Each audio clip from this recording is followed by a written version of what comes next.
ኢቫን ዝበሃል በዓል ሓዳርን ኣቦ ክልተ ቆልዑን ነበረ። ሓደ ምሸት ማይ እንዳሃረመ ክልተ ጓላት መፅን ገዛ ሓብረና ይብልኦ። እቲ ዝበልኦ ገዛ ስለ ዘይፈለጦ ግና ናብ ገዝኡ ይእትወን። ብዘይ ድሌቱ ናብ ስምዒት የእቴን ድማ ምስአን ይደቅስኦ። ንፅባሒቱ ምስ ተናስሐ ከዓ ኣብ ዓራቱ ኣሲረን ድሌተን ይገብራ። ብቪድዮ ቀሪፀን ድማ ኣብ ናቱ ፌስቡክ ይልጥፈኦ። እዘን ጓላት ታወት እየን። ስለምንታይ ከ ከምዚ ይገብራ ኣለዋ? ሓቢርና ንከታተል። ሰላም፣ እዚ ናብ ሲኒማ እዩ። ከምቲ ልሙድ ተራእያ ዘይትፈልጥ ፊልም ሒዘልኩም መፅእ ኣለኹ። ሳብስክራይብ ብምባል ናብ ሲኒማ ይተዉ። ሰናይ ምክትታል።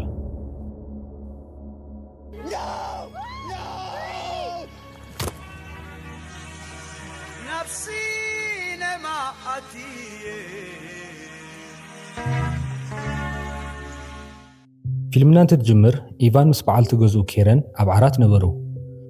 ደቆም ጄክን ሊሳን ድማ ንወላዲኦም ዝኸውን ውህብቶ ሒዞም ይመፁ። መዓልቲ ቦታት ብምዃኑ ኬክን ሰዓትን ይህብዎ። ብሓባር ቁርሲ እንዳበልዑ ድማ ሉዊስ ይመፅእ። ሉዊስ ናይ ኬረን ማናጀር እዩ። ኬረን ኣብ ቅብኣን ቅርፃ ቅርፅን እትነጥፍ ስነ-ጥበባዊት እያ። ንቐዳመ ሰንበት ድማ ደቃ ሒዛ ናብ ሽርሽር ትኸይድ። ኢቫን ቀደም ዲጄ ነይሩ። ናይ ሎሚ ስርሑ እንዳሰርሐ ድማ ማዕጾ ይንኩሕኳሕ። ክልተ ጓላት ማይ በስቢሰን መፅን እንዳገረገረ ይሓብረና ይብልኦ። ከምኡ ዝበሃሉ ሰባት ኣይፈልጥን ይብለን። ኣብ ብዙሕ ገዛ ኩሓኩሕን ሰብ ከም ዝሰኣና ድማ ይነግርኦ። ንሱ ድማ ሓዚኑ ናብ ገዝኡ ይእትወን። ቆሪረን ኢሉ ድማ ሽጎማኒ ይህበን። እቲ ሓንቲ ቦ እየ ዝበሃል ኢላ ትላለዮ። ካብኡ ድማ ንስኻ ሕያዋ ኢኻ፣ ካልእ ሰብ እንተዝኸውን ንዘይፈልጦ ሰብ ናብ ገዝኡ ኣየእቱን ትብሎ። ንሱ ድማ ንዓኽን ምዃን ኣየኣቤንን ይብላ። ንሳ ድማ ንፀወታ ኢላ ትንዕ ትብሎ። ኢቫን ፀውዐለን ታክሲ ድሕሪ 45 ደቂቕ ከም ዝመፅእ ይነግረን። ንሰን ድማ ክሳብ ሽዑ ክዳንና እንቅፀልና ይብልኦ። ናብ ማሽን ድማ ይትወለን። ሻሃ ኣፍሊሑ ይህበን። ቀሪበን ድማ ይደራርዝኦ። ተሲኡ ቦታ ይቕይር። ብዛዕባ ናይ ቀደም ሰውተን እንዳዕለላ ድማ ከማኻ ዝበለ ለባም ገጢሙና ይፈልጥን ይብልኦ። ዲጄ ምንባሩ ይነግረን። ደርፎ ልዕልና ኢለን ድማ ይስዕስዓሉ። ቦ ክትስዕሞ ኢላ ትፅግዖ። ንሱ ድማ ታክሲ መፂ ይብለን።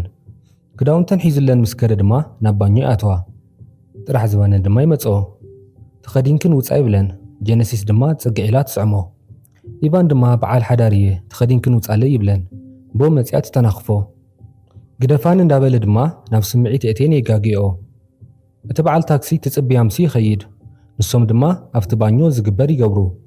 ናብ መደቀሲ ኣትዮም እውን ይቕፅልዎ። ምስ ወግሐ ድማ ቀዲመንኦ ይትስኣ። ክሽንኡ ድማ ሕንክርክር የብልኦ።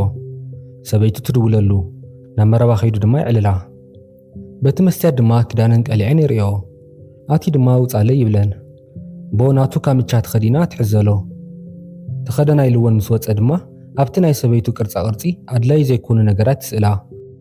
ንሱ ድማ ፖሊስ ክፅውዕ እየ ይብል። ጀነሲስ ትሕቲ ዕድመ ኢና ትብሎ። ቦ ድማ ምሳና ከም ዝሓደርካ ምስክር ኣለኒ እዩ ትብል። ቪቪያን ትበሃል መሳርሕቱ ትመፅእ። ምስኣ እንዳዕለለ ድማ ጀነሲስ ትወፅእ። ቪቪያን ብዝረኣየቶ ነገር ትበሳጮ። ፀሪፋቶ ድማ ትኸይድ። ኢቫን ኣትዩ ውፃለይ ይብለን። ጀነሲስ ድማ ህይወትካ ክንሕምሶ ኢና ትብሎ። ዝመፀ ይምፃ ኢሉ ድማ ናብ ፖሊስ ይድውል። ጀነሲስ ቴሌፎን ዓፅያ ገዛ ናብ ፅሕና ትብሎ። ብማኪንኡ ይወስደን። ገዝኡ ተመሊሱ ድማ እቲ ዘበላሸዎ የፀራሪ። ንምሸቱ ስርሑ እንዳሰርሐ ገልጠም ይሰምዕ። ጀነሲስ ብድሕሪቱ መፅያ ተሃርሞ። ኣብ ዓራቱ ኣሲራ ድማ ናይ ሰበይቱ ሜክኣፕ ኣብ ገጻ ትልከዮ። ቦ ናይ ጓሉ ክዳን ተኸዲና ትመጾ። ብታንታ ናብ ገጹ ደርብያ ድማ ኣብ ልዕሊ ጠጠው ትብል። ፍትሕን እንዳበለ ይልምና። ንሳ ድማ ብፀፍዒት ተሃርሞ። ሰበይቱ ብቪድዮ ትድውለሉ። ስሪኦም ሊቐን ከርእያ ይሓስባ። ንሱ ድማ ዝደለኽንኦ ክገብረልክን እየ ይብለን። ምስ ቦ ድማ ይጅምሩ። ጀነሲስ ብቴሌፎኑ ቪድዮ ተቐርጾም። ኢቫን ሓንቲ ኢዱ በጢሱ ንቦ ይሃርማ።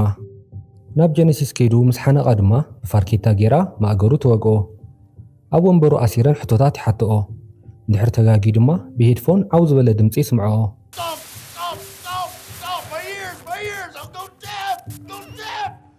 ኣብዚ እዋን ሉዊስ ይመፅእ። ጀነሲስ ድማ ጓል ሓፍቱ ኢላ ማዕጾ ትኸፍቶ። ናብቲ ቅርፂ ምስ ቀረበ ድማ ደም ይረክብ። ሕማቕ ስእልታት ምስ ረኣየ ድማ ትንፋስ ይኣብዮ። ፖሊስ ክፅውዕ እየ ይብል። ቦ እታ መተንፈሲቱ ትሰርቆ። ኣብያት ሰሚዑ ናብቲ ኢቫን ዝተኣሰረሉ ክፍሊ ኣቱ። በዓል ጀነሲስ ነቲ ሓወልቲ ከፍርሶ ጀመራ። ድምፂ ሰሚዑ ድማ ይወፅእ።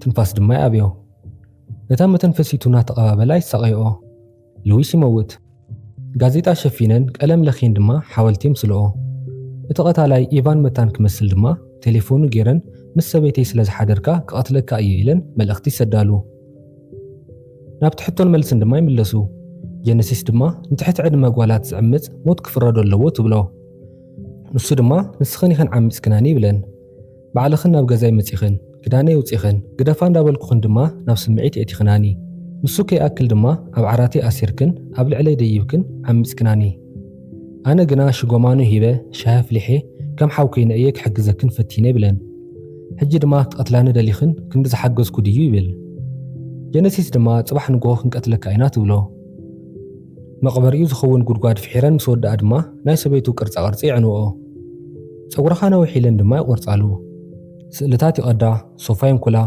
ቀለብለብ ክብላ ድማ ንኢቫን ሽጉጥ ይረኽብኣ ፈቲሒን ድማ ተሓባእ እሞ ደሊና ክንረኽበካ ይብልኦ ተዓሚተን ክሳብ 30 ይቆፅራ ንሱ ድማ ካራ ሒዙ ይሕባእ ወፂ ክሃድም ክብል ድማ ተዓንቂፉ ይወድቕ ጀነሲስ ምስ መፀቶ ድማ ርድኡኒ እናበለ ይእዊ እዚኣ ዝዓቕሙ ይደኣ ንኽልቴኽን ምዃነ ይኣብንን ዝበለ ጀነሲስ ድማ ኩሉ ገዛ ኩሕኩሒና ኢና ዋላ ሓደ የለን ትብሎ ምስ ወግሐ ናብ መረባ ይውፅኦ ናደፍኣ ድማ ናብቲ ጉድጓድ የእትዎ ክሳዱ ጥራሕ ኣውፅኤን ድማ ክቐብርኦ ጀመራ ንሱ ድማ ድሌትን ክገብረልክን በጃኽን መሓራን ኢሉ ይልምነን ጀነሲስ ድማ ናብ ስድራኻ ደው ኢልካ ከም ዝዓመፅካና እንድሕር ነጊርካዮም ክንምሕረካ ኢና ትብሎ ሕራይ ይብል ቴሌፎን ዝደወለ ታምሲላ ናብ እዝኑ ምስ ኣቕረበትሉ ንሱ ድማ ፖሊስ ደድለ እናበለ ዓዊሉ ይእዊ ኣፉ ኣሲራ ድማ ብናይ ሰበይቲ ሓወልቲ ክትጭፍልቆ ትብል ኩልኹም መወዳት ሓደ ኢኹም ዋላ ስድራኹም ፈተውቲ ኹኑ ኩሉ ሻዕ ኣብ መፃወዳይና ትወድቁ ኢኹም ኢላ ድማ ናይ ብዙሓት ሓዳር ከም ዝሓመሳ ትነግሮ እቲ ጀነሲስ ዝቐረፀቶ ቪድዮ ኣብ ናቱ ፌስቡክ ለጢፈንኦ እየን ከፊተን ድማ ይርእዮ ደርፈ ወሊዐን ወፂን ይኸዳ እቲ ገዛ ሕንክርክር ኢሉ እንከሎ ስድሩ ይመፁ መሪፅኩም ስለ ዝረኣኹምና ነመስግን ዘለኩም ሓሳብ ርእቶ ኣብ ኮሜንት ግደፉልና ኣብ ቀጻሊ ክንሰርሐልኩም ትደልይዎ ፊልም እውን ንገሩና ነዛ ቪድዮ ላይክ ምግባር እውን ኣበረታትዑና ሰብስክራይብ ብምባል ናብ ሲኔማ ይተዉ ኣብ ቀጻሊ ብኻሊእ መደብ ክሳብ ንምለስ ስስናዩ